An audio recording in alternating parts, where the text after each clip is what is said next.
Hello everyone, I'm Vaishali Kekar and we are discussing acids and bases unit. So today we are going to start this unit with the topic the Lewis acid and bases. So what is an acid, what is a base? The definition was given by Lewis as well as the Bronsted-Lowry. So we are going to talk about both of the definition. According to the Bronsted-Lowry definition of acids and bases, acids is a proton donor, right, which means acid is a H plus donor, whereas a base or alkali is a proton or H plus acceptor. According to the Lewis, the definition of acid and base became the acid is an electron pair acceptor, whereas a base is an electron pair donor. So in this manner, we can differentiate between the acids and base according to the Lewis. Lewis is a more general definition, whereas in the Bronsted-Lowry definition, we were talking about only the H plus ions or protons, whereas in the Lewis definition, we are talking about the electron pair. So we are going to understand this with the help of the example, the protonation of ammonia. Protonation of ammonia means NH3 plus H positive is in equilibrium with NH4 positive. So what we are doing, we are adding the proton to ammonia. Ammonia is acting like a base. So it's a Bronsted-Lowry base. According to the Bronsted-Lowry definition, ammonia is a NH3 acceptor. So it can be acting like a base, whereas NH4 positive, it can dissociate and it can form NH3 plus H positive. So it can give H positive. It's a donor of H positive. So NH4 positive is a acid, right? So now coming to the adduct formation. This is the second type of reaction, the reaction of NH3 and BF3, which cannot be understood with the help of the Bronsted-Lowry definition. It can only be understood with the Lewis definition of acids and base. So NH3 plus BF3 is going to give me NH3 coordinate bond with BF3. So now here what is happening here? The electron pair transfer is happening, right? So now here NH3 will be combining with the BF3 with the coordinate bond, right? And in this manner it can act like a base. NH3 will be acting like a base and NH3 BF3 will be acting like a acid. It is an electron pair acceptor, whereas this is an electron pair donor, right? So now coming to the coordinate bond, which is also known as the dative bond. Coordinate or the dative bond is always formed in a Lewis acid or base reaction. We have seen the Lewis acid and base is a more general representation. The protonation of ammonia as well as the adduct formation both can be understood with the help of the Lewis definition, and always in both of them the coordinate bond is formed. In NH4 positive the coordinate bond will be formed, and here this represents the formation of the coordinate bond. So Lewis base must have a lone pair of electron, right?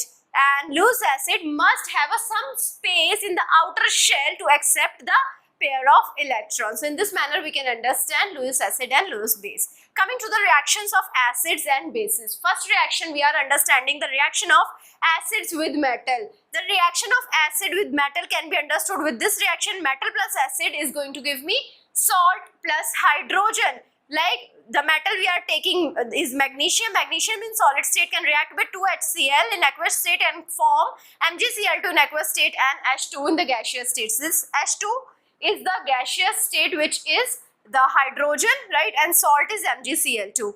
Now the reaction of acid with carbonates and the hydrogen carbonates we are going to understand, right? So acid plus carbonate or hydrogen carbonate is going to give me salt plus CO2 plus HO2, salt plus carbon dioxide plus water. So we are going to take the both of the example, carbonate and hydrogen carbonate. So the carbonate is Na2CO3, it is going to react with the sulfuric acid.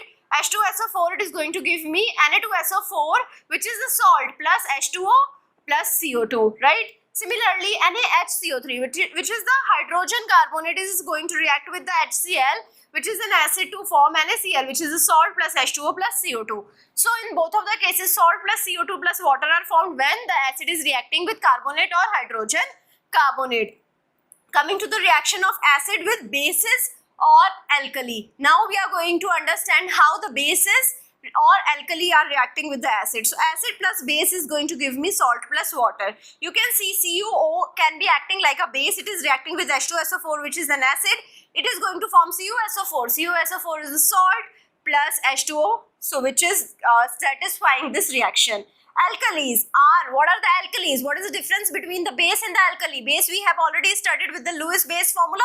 Alkalis are the solution that are obtained when the metal hydroxide dissolve in water. So we are going to take the metal hydroxide, we are going to dissolve them in water, we are going to get alkalis. So alkalis plus acid is going to give me salt plus water. So first of all, we are going to form the alkali. So Na2O plus H2O is going to give me 2NaOH, which is an alkali. 2NaOH now can react with acid. We are taking the nitric acid HNO3. It is going to give me NaNO3 and H2O. So this is the neutralization reaction. Acid plus base is going to give me salt plus water. So this is reaction is neutralizing acids as well as base. It is known as a neutralization reaction. It's an exothermic reaction. It is forming salt and water. Now coming to the next topic, which is the pH scale. What is the pH scale? pH scale is a scale which is indicating the value from 1 to 14, and the 7 value is the neutral value, right? 7 value is for salt or the neutral substances, whereas 1 to 7 represents acid, 7 to 14 represents bases. So pH scale indicate whether a solution is acidic, alkaline or a neutral solution, right? So pH is the negative. Mathematically we can find out it as a negative logarithmic to base 10 of the hydrogen ion concentration in an aqueous solution. So we can write it as minus log 10. Here we will be having base 10 of H plus aqueous. So here H plus aqueous, this square bracket represents the concentration of hydrogen ion. 1 unit change in pH is going to give me 10-fold change in hydrogen ion concentration. Why? Because we are talking about the log. If I change the 1 unit in pH, there would be 10 times change in the concentration of the hydrogen ion. Coming to the two questions based upon this, the first question states, what is the pH of 10 centimeter cube of 0.1 mole per decimeter cube of hydrochloric acid? If 90 centimeter cube of water is added to the solution, what happens to the pH? If the solution from part B is now again diluted by a factor of million, that is 10 raised to power 6, what is the approximate pH of the final solution? So first of all, the first statement is given in the first question. The hydrogen ion concentration is given, which is 0.1 mole per decimeter cube. Now we know the formula of pH, which is negative log 10 of hydrogen ion concentration. Hydrogen ion concentration is given 0.1. We can put it over here, minus log 10 of 0.1, which is equal to 1. Now coming to the second question, I am adding 90 centimeter cube of water, right? So 90 centimeter cube of water when added to 10 centimeter cube of HCl. So the total solution will be having the volume 10 centimeter cube.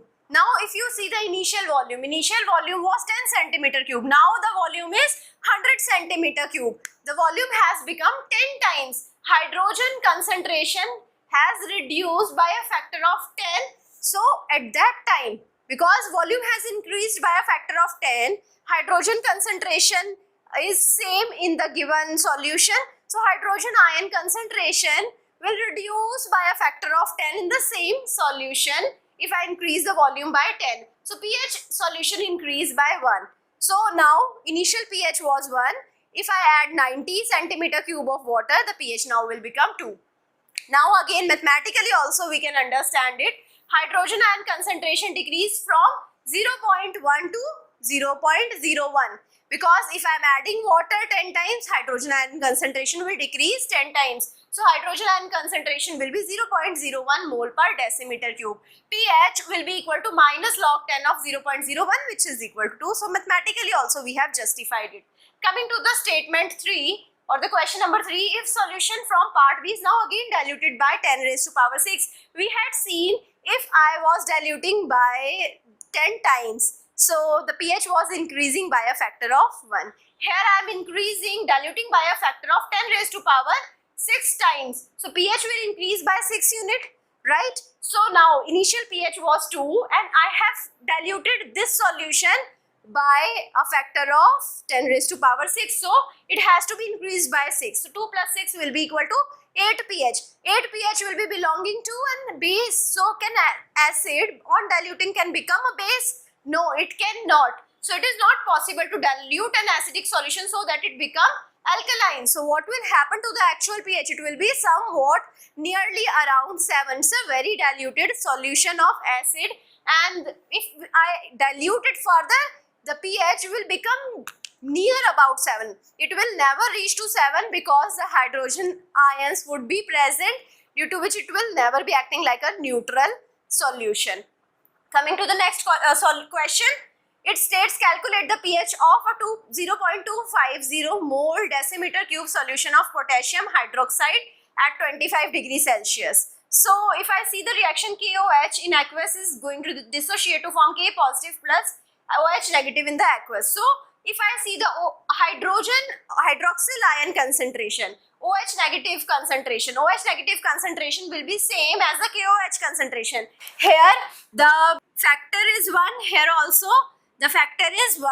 So whatever concentration we have for KOH, same concentration of OH negative is produced. So concentration of OH negative will be 0.250 mole per decimeter cube. Kw I can find out, right? Kw we know it's 1 into 10 raised to power minus 14, right? And now at the 25 degrees Celsius, we know this and we can calculate it as well, and we had already discussed in the previous classes. So it is equal to the concentration of H positive aqueous into the concentration of OH negative aqueous. So concentration of OH negative we know 0.25, right? So we can put the value of Kw, we can put the value of concentration of OH negative. 1 into 10 raised to power minus 14 will be equal to concentration of H positive into 0.25. So concentration of H positive will be equal to 4 into 10 raised to power 14 mole per decimeter cube. Now when I know the concentration of hydrogen ions, I can find out the pH. pH is negative log 10 of hydrogen ion concentration, negative log 10 of 4 into 10 raised to power minus 14, that is 13.4. Even if you know the OH negative concentration, then you have to work out for the hydrogen ion concentration to find out the pH, because in the formula of pH we are using the hydrogen ion concentration. Coming to the next concept, strong acids and strong bases. What is a strong acid? Strong acid is the acid which is going to dissociate completely in the aqueous solution, like we have HCl, H2SO4 and HNO3. If I take, let's suppose 100 molecules of HCl and I put it in water, all of the 100 molecules are going to dissociate and form H positive and Cl negative in the water. So this is a strong acid. Coming to the weak acid, these are dissociating partially in the aqueous solution. Like if I put 100 molecules of H2CO3 carbonic acid in the water, only 20 molecules have dissociated. So this is an example of weak acid. H2CO3 and CH3COOH, ethanoic acid. Coming to the strong bases, same like the strong acid and the weak acids, we have strong bases and the weak bases. Strong bases, they ionize completely in the aqueous solution. If I take 100 molecules, all of them are going to ionize. Like we have group 1 hydroxides, NaOH, LiOH, BaOH2. They are going to dissociate and form Na positive, OH negative, Li positive, OH negative and so on.